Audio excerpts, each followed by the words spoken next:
শিক্ষার্থী বন্ধুরা, আর ফাউন্ডেশনের পক্ষ থেকে আমি রাসেল আহমেদ আপনাদের সবাইকে স্বাগতম জানাচ্ছি আজকের ক্লাসে।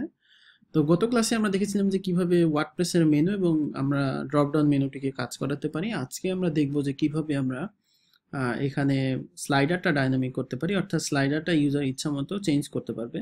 তো এখানে আমি কিছু কিছু বিষয় এড়িয়ে চলেছি, যেমন এই যে নম্বরটা, এটা থিম অপশন থেকে আসবে। আমরা যেহেতু এখনো থিম অপশন শিখি নাই, এই অপশনগুলোও থিম অপশন থেকে আসবে।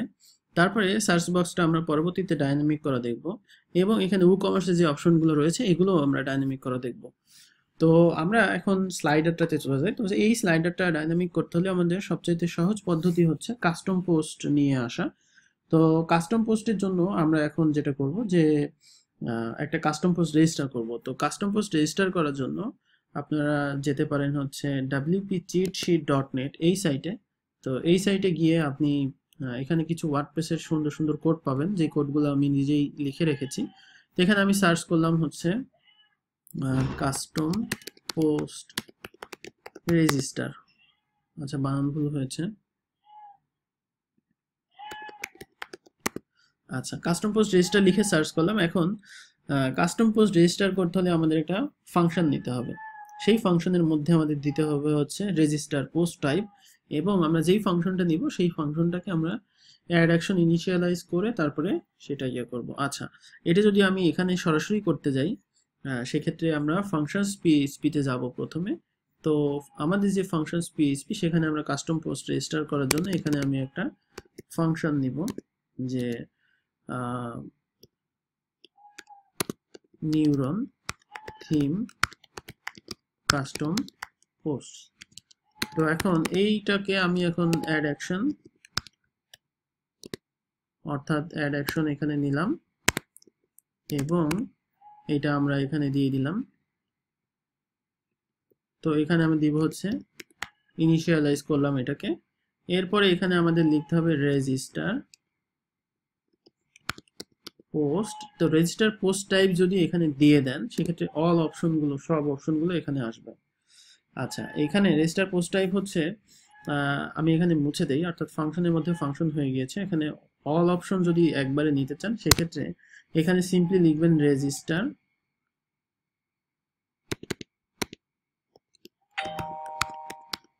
Post type. তো রেজিস্টার পোস্ট টাইপ এখানে লিখলে সব অপশনগুলো এখানে শো করবে, যে কি কি অপশন রেজিস্টার পোস্ট টাইপে থাকতে পারে। তো এখানে এখানে আমরা যে ডিরেকশনটা মুছে দিয়ে এখানে দিলাম হচ্ছে, আচ্ছা, এখানে প্রিফিক্স রেজিস্টার নেম আসবে। এখানে আমরা দিব হচ্ছে নিউরন থিম কাস্টম পোস্ট। আমি অল অপশনগুলো নিলাম আপনাদের বোঝানোর জন্য, যে অল অপশনগুলো এখানে কি কাজে ব্যবহার হবে। আচ্ছা, তো এখানে অল অপশনগুলো যেটা হয়, যে এখানে হচ্ছে লেভেলসগুলো ডিফাইন করার জন্য আমি এখানে লেভেলসগুলো যেটা করেছি, খেয়াল করেন, এখানে লেভেলসগুলো এখানে অ্যারে আকারে দিয়েছি। এইটুকু অংশটুকুকেই ভেরিয়েবল আকারে নেওয়া যায়, যে এই অংশটুকুকে এখানে দেওয়া। আচ্ছা, এটা হচ্ছে লেভেলস। আপনি চাইলে এখানে প্লুরাল নেম যেটা এখানে যেটা দিতে হবে, সেটা হচ্ছে স্লাইডস। প্লুরাল নেম হচ্ছে স্লাইডস, সিঙ্গুলার নেম হবে আমাদের স্লাইড। অ্যাড নিউ হবে হচ্ছে অ্যাড নিউ স্লাইড, তারপরে অ্যাড নিউ আইটেম হচ্ছে অ্যাড নিউ স্লাইড। এভাবে এগুলো সব স্লাইড হবে। যেখানে প্লুরাল রয়েছে সেখানে হচ্ছে স্লাইডস এস হবে। তো এখানে এতগুলো আসলে দরকার পড়ে না, এখানে অনেকগুলো, সব অপশনগুলো আমি জাস্ট আপনাদের দেখানোর জন্য। আচ্ছা, এরপরে হচ্ছে লেভেলসগুলো যে অ্যারে আকারে পাওয়ার জন্য। তারপরে হচ্ছে এখানে ডেসক্রিপশন হচ্ছে, একটা ডেসক্রিপশন দিতে পারেন কাস্টম পোস্টের জন্য। আপনি চাইলে এটা ট্যাক্সোনমি রেজিস্টার করতে পারেন, পাবলিকলি শো করবে কিনা সেটা, ইউআই শো করবে কিনা সেটা, মেনুতে এটা শো করবে কিনা, অ্যাডমিন বারে শো করবে কিনা, এগুলো বাই ডিফল্ট সবগুলো ট্রু থাকে। মেনু পজিশন এটা নাল ভ্যালু থাকে, অর্থাৎ কাস্টম পোস্ট রেজিস্টার করলে সেটার মেনু পজিশনিং কি হবে সেটা এখানে ন্যাব মেনুতে শো করবে কিনা, অর্থাৎ যখন আমরা মেনু অ্যাড করি তখন কাস্টম পোস্টগুলোকেও মেনুতে অ্যাড করার অপশন দিব কিনা। পাবলিকলি কোয়েরিবল এটা ট্রু থাকে বাই ডিফল্ট, অর্থাৎ আমরা এটাকে কাস্টম পোস্ট কোয়েরি করবো, এটাকে ট্রু রাখবেন। এক্সক্লুড ফ্রম সার্চ, অর্থাৎ সার্চ রেজাল্টস থেকে এইগুলো এক্সক্লুড হবে কিনা, এটা হচ্ছে বাই ডিফল্ট ফলস থাকে। আর্কাইভ হবে কিনা, এটা কোয়েরি var, এটা আলাদা একটা ফাংশন। তো এই ফাংশন সম্পর্কে জানতে হলে আপনাকে রেজিস্টার কাস্টম পোস্ট লিখে সার্চ করে এটা দিয়ে খুঁজে বের করতে পারবেন। ক্যাপাবিলিটি টাইপ হচ্ছে এখানে পোস্ট থাকে বাই ডিফল্ট, এবং সাপোর্টস এখানে দিতে হয়। তো আমরা এতগুলো ফাংশন ইউজ না করে আমরা সিম্পল যে ফাংশনটা মিনিমাল ফাংশন সেই ফাংশনটা আমরা এখানে ইউজ করব। অর্থাৎ আমি এখন এখানে চলে যাই, অর্থাৎ এইখানে আমাদের যে মিনিমাল ফাংশনটা মাই থিম এখানে দিয়ে হচ্ছে নিউরন থিম কাস্টম পোস্ট। তো এখানে কাস্টম পোস্টে একটা নাম দিতে হবে, তো আমরা এখানে দিব হচ্ছে স্লাইড। তারপর হচ্ছে এখানে লেভেলস হচ্ছে দিলাম হচ্ছে স্লাইডস এবং সিঙ্গুলার নেম দিলাম হচ্ছে স্লাইড। এবার এখানে আপনার কি কি দরকার, যেমন আমাদের দরকার টাইটেল, অর্থাৎ আমরা যদি এখানে দেখি এখানে আমাদের দরকার হচ্ছে এইটা হচ্ছে আমাদের টাইটেল, এইটা হচ্ছে আমাদের কন্টেন্ট, আর এখানে এইটা হচ্ছে আমাদের কাস্টম ফিল্ড নিতে হবে যে লিঙ্ক দেওয়ার জন্য। তো আমরা কন্টেন্টের মধ্যেই এটাকে নিতে পারবো, অসুবিধা নেই। আবার আপনি চাইলে কাস্টম পোস্ট এই কাস্টম ফিল্ড দিয়ে নিতে পারেন। তো আমরা সেই জন্য এখানে কাস্টম ফিল্ডটা আমরা এখানে রেখে দিব, অর্থাৎ কাস্টম ফিল্ডটা লাগবে। আর ব্যাকগ্রাউন্ডটা হবে থাম্বনেল। আর পেজ অ্যাট্রিবিউটসটা যেটা যে স্লাইডের অর্ডার করার জন্য পেজ অ্যাট্রিবিউটসটা ব্যবহার হয়। তো আমরা এটা পাবলিক করব ফলস, তো পাবলিক ফলস করলে ইউআইটা আসবে না। তো সেই জন্য আমরা এখানে যেটা করব, এটাকে লাইন ডুপ্লিকেট করে এখানে হচ্ছে শো ইউআই, এখানে আমরা দিব হচ্ছে ট্রু। তো এখন এটাকে সেভ করে যদি করি সেক্ষেত্রে আমরা দেখতে পাবো আমাদের একটা কাস্টম পোস্ট রেজিস্টার হয়েছে। এখানে আমরা ড্যাশবোর্ডে যদি যাই সেক্ষেত্রে দেখবো যে এখানে নতুন একটা মেনু চলে আসছে, সেই মেনুটা হচ্ছে স্লাইডস নামে একটা মেনু চলে আসছে, যেখানে আমরা নতুন স্লাইড অ্যাড করতে পারবো এবং স্লাইড অ্যাড করার পরে আমরা সেই স্লাইডকে কোয়েরি করব। আচ্ছা খেয়াল করেন এখানে দেখেন স্লাইড অ্যাড নিউ এই অপশনটা চলে আসছে, এটাকে বলা হচ্ছে কাস্টম পোস্ট। এবং এটা হচ্ছে টাইটেল, এটা হচ্ছে এডিটর, এইটা হচ্ছে ফিচার্ড ইমেজ, এটা হচ্ছে পেজ অ্যাট্রিবিউটস যেটা আমরা অর্ডার করতে পারবো, আর এটা হচ্ছে কাস্টম ফিল্ড। কাস্টম ফিল্ডে দুইটা ভ্যালু থাকে, একটা হচ্ছে কাস্টম ফিল্ডের আইডি, এখানে আইডি দিতে হবে, আর এখানে হচ্ছে আপনি ভ্যালু দিতে পারবেন। অর্থাৎ একটা থাকবে কি, একটা থাকবে ভ্যালু। এটা আমরা এক একটা স্লাইডের জন্য চেঞ্জ করতে পারবো। আচ্ছা, তো এখন আমরা স্লাইড যদি তৈরি করতে চাই সেক্ষেত্রে আমরা ইন্ডেক্স পিএইচপিতে গিয়ে স্লাইডের মার্কআপটা একটু পর্যবেক্ষণ করে আসি। আচ্ছা, এটা তো এখন আমাদের আর দরকার নাই। তো আমরা এখন স্লাইডটা পর্যবেক্ষণ করে আসি। খেয়াল করেন এটা হচ্ছে এক একটা স্লাইড, এটা হচ্ছে একটা স্লাইড, এটা হচ্ছে আরেকটা স্লাইড। তারপরে এখানে আচ্ছা আমাদের এখানে মোট দুইটা স্লাইড দেওয়া আছে। তো এই দুইটা স্লাইডের এইটা হচ্ছে আমাদের টাইটেল, এইটা হচ্ছে আমাদের টেক্সট অর্থাৎ দা কন্টেন্ট, আর এইটা হচ্ছে আমাদের আইকনের যেই টেক্সট সেটা, আর এখানে আইকনের লিঙ্ক হবে একটা, অর্থাৎ বাটনের যে লিঙ্ক হবে সেই লিঙ্কটা এখানে দিতে হবে। তো আমরা তাহলে স্লাইডারের টাইটেলটা এখান থেকে নেই, এখান থেকে টাইটেল কপি করান, এইটা হচ্ছে আমাদের টাইটেল, এখান থেকে এইটা হচ্ছে আমাদের কন্টেন্ট, এটা হচ্ছে আমাদের কন্টেন্ট। তো ফিচার্ড ইমেজ হিসেবে আমরা দিব হচ্ছে স্লাইডের যে ব্যাকগ্রাউন্ড সেটা। তো স্লাইডের ব্যাকগ্রাউন্ড আপনি পাবেন হচ্ছে অ্যাসেটস ইমেজ, এখানে গিয়ে স্লাইডে যে ব্যাকগ্রাউন্ডটা সেই ব্যাকগ্রাউন্ডটা আমরা এখানে নিয়ে নিচ্ছি, অর্থাৎ স্লাইড বিজি নিয়ে আমরা এখানে 1 2 3 এই তিনটা আপলোড করলাম, পরবর্তীতে আমরা এগুলো যাতে সিলেক্ট করতে পারি। তো এখান থেকে আমি এগুলো আপলোড হলে এখান থেকে নিব। আর আমরা দুইটা আমাদের এখানে মেটা কি ব্যবহার হবে, মেটা কিটা হচ্ছে যে আমরা যাতে লিঙ্ক দিতে পারি এবং আমরা স্লাইডের টেক্সট বাটনের টেক্সট যাতে চেঞ্জ করতে পারি সেই জন্য এখানে মেটা কি ব্যবহার হবে। তো এটা হচ্ছে আমাদের প্রথম স্লাইডটাকে ফিচার ইমেজ হিসেবে নিলাম, এখানে শো করবে সেই ইমেজটা। এখানে মেটা কি আমি একটা নিলাম হচ্ছে বিটিএন লিঙ্ক, আমি আপাতত এখানে দিলাম http google.com, এটা অ্যাড কাস্টম ফিল্ড। এরপরে আমি এখানে নিব হচ্ছে বিটিএন টেক্সট, এটা আমরা দিলাম হচ্ছে গো টু গুগল। অর্থাৎ এটা এই দুইটা কাস্টম ফিল্ড আমি অ্যাড করলাম, এই কাস্টম ফিল্ডগুলো আমাদের আবার পরবর্তীতে লাগবে। তো এটা একটা স্লাইড, আমরা আরেকটা স্লাইড নিব এখানে। তো আরেকটা স্লাইড হচ্ছে এখানে অ্যাড নিউ, তারপরে এখান থেকে আমি আবার যাব ওখানে দ্বিতীয় স্লাইডটা কপি করি।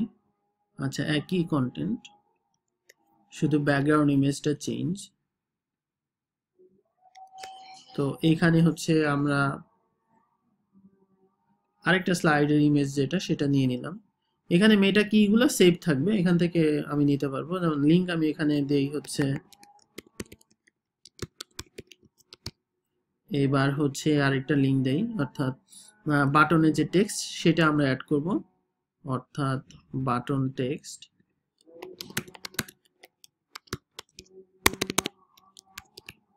এটা অ্যাড কাস্টম ফিল্ড করতে হবে।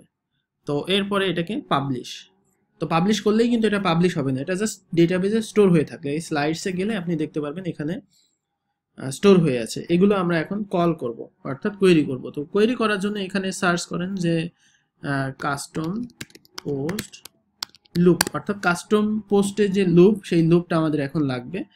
এইটা হচ্ছে প্রথমে গ্লোবাল পোস্ট দিয়ে একটা গ্লোবাল ভেরিয়েবল ডিক্লেয়ার করা হচ্ছে, তারপরে আর্গুমেন্ট দেওয়া হচ্ছে। আমরা যেমন আর্গুমেন্ট দিয়েছি মেনুর জন্য, আর্গুমেন্ট আমরা দিয়েছি হচ্ছে এর আগে হচ্ছে একটু আগেই আমরা আর্গুমেন্ট ব্যবহার করেছি কাস্টম পোস্ট রেজিস্টারের জন্য।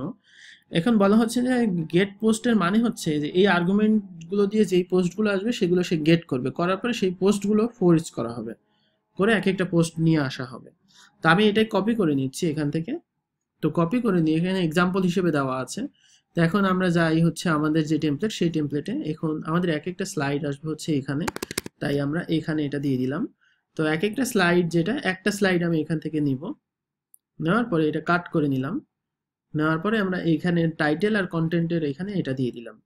দেওয়ার পরে এখন আমরা প্রথমে আর্গুমেন্ট ঠিক করব, অর্থাৎ এখানে পোস্ট পার পেজ কয়টা স্লাইড হবে। আমরা ম্যাক্সিমাম এখানে 10টা স্লাইডের বেশি যাতে না আসে, বা 10টাও বেশি হয়ে যায়, 5টার বেশি যেন না আসে।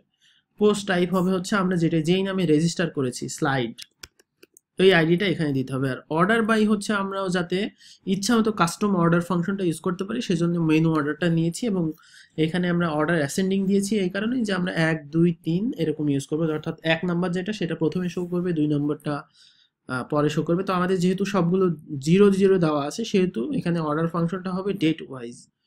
আচ্ছা, অর্ডার এখানে আমরা দুইটা কি ব্যবহার করেছি, সেই কিগুলো এখানে আমাদের লাগবে। একটা হচ্ছে btn টেক্সট। তো btn টেক্সট আমি একটা ভেরিয়েবল হিসেবে এখানে স্টোর করে নিচ্ছি।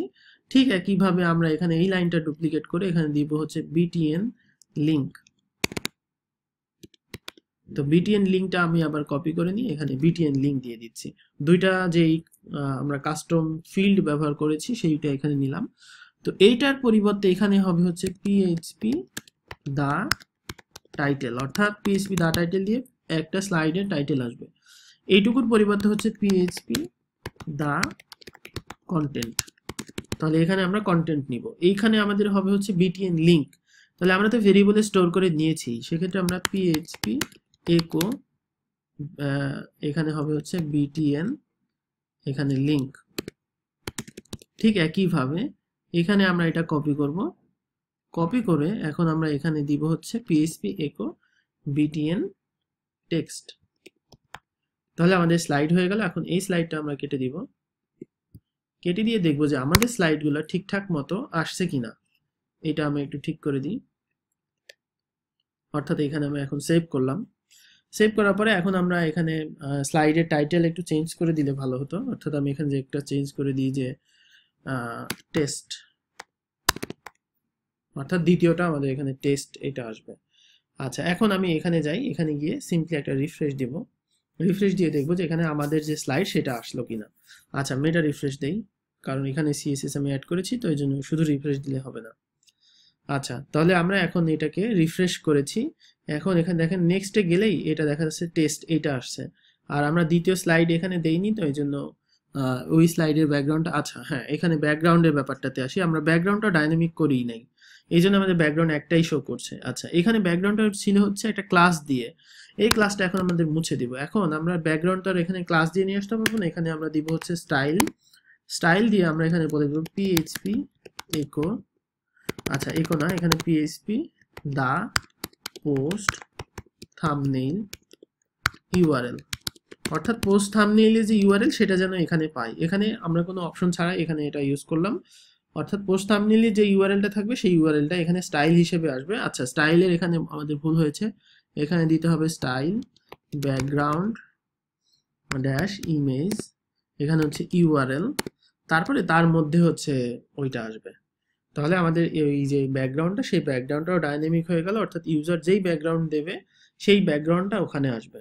অর্থাৎ এখানে আমি যদি যাই, সেক্ষেত্রে আমি দেখতে পারবো এখন আমরা যে ব্যাকগ্রাউন্ডটা দিয়েছি এটাতে অন্য যে কোনো ব্যাকগ্রাউন্ড সেট করলে ওখানে ওই ব্যাকগ্রাউন্ড আসবে। এখানে টেস্ট লেখাটাও আসছে, এখানে গো টু আরআরএফ অনলাইন আসছে, তারপরে এখানে গো টু গুগল আসছে। অর্থাৎ আমরা এই স্লাইড অংশটুকু কাস্টম পোস্ট রেজিস্টার করে তারপরে সেই কাস্টম পোস্টটা কল করলাম বলেই এখানে কিন্তু ইউজার ইচ্ছা মতো এখানে স্লাইডের টেক্সট চেঞ্জ করতে পারবে, ব্যাকগ্রাউন্ড চেঞ্জ করতে পারবে। তো এই ব্যাকগ্রাউন্ডের একটা অপশন রয়েছে, সেই অপশনটা হচ্ছে যে এখানে বেসিক্যালি 3টা অপশন রয়েছে। একটা হচ্ছে এখানে যে অপশনটা এখানে সাইজ দেওয়া যাবে, এখানে ক্লাস চেঞ্জ করা যাবে। তো আমরা এখানে সাইজটা চেঞ্জ করে লার্জ করে দিই, যাতে লার্জের বেশি সাইজ যেন এখানে না আসে, সেই জন্য আমি এখানে লার্জ করে দিলাম। এখানে ইন্সপেক্ট করলেই আপনি বুঝতে পারবেন, এখানে দেখবেন যে ফুল সাইজের ইমেজটা এখানে এসেছে।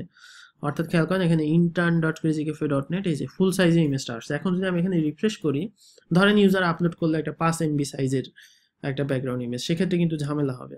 কিন্তু এখন দেখেন এখানে 1024x455 যেই সাইজটা, সেই সাইজটা এখানে চলে আসছে। অর্থাৎ যাতে ফুল সাইজ ইমেজ এখানে না চলে আসে, সেই জন্য ব্যাকগ্রাউন্ড ইমেজের জন্য এত বেশি হাই রেজলিউশন দরকার নাই। আর যদি হাই রেজলিউশন দরকার হয়, সেক্ষেত্রে আমরা থিম অপশন করে বলে দিব যে কি সাইজে সে স্লাইড নিতে পারবে, এরকম অপশন আমরা দিয়ে দিব। তাহলে এই হচ্ছে কাস্টম ফিল্ড, তারপরে হচ্ছে কাস্টম পোস্ট রেজিস্টার, এবং এখানে কি করে কোয়েরি করতে হবে। তো আমরা ঠিক একইভাবে এখানে এই সেকশনটাও কাস্টম পোস্ট দিয়ে করব। তো আপনারা এটা করে ফেলবেন, আমিও দেখাবো, অসুবিধা নাই। এগুলো আমরা কাস্টম পোস্ট দিয়ে এখানে সুন্দর করে এভাবে করে ফেলবো। তো আজকে এ পর্যন্তই, আশা করি নতুন কিছু শিখতে পেরেছেন। তো সবাই ভালো থাকবেন, আল্লাহ হাফেজ।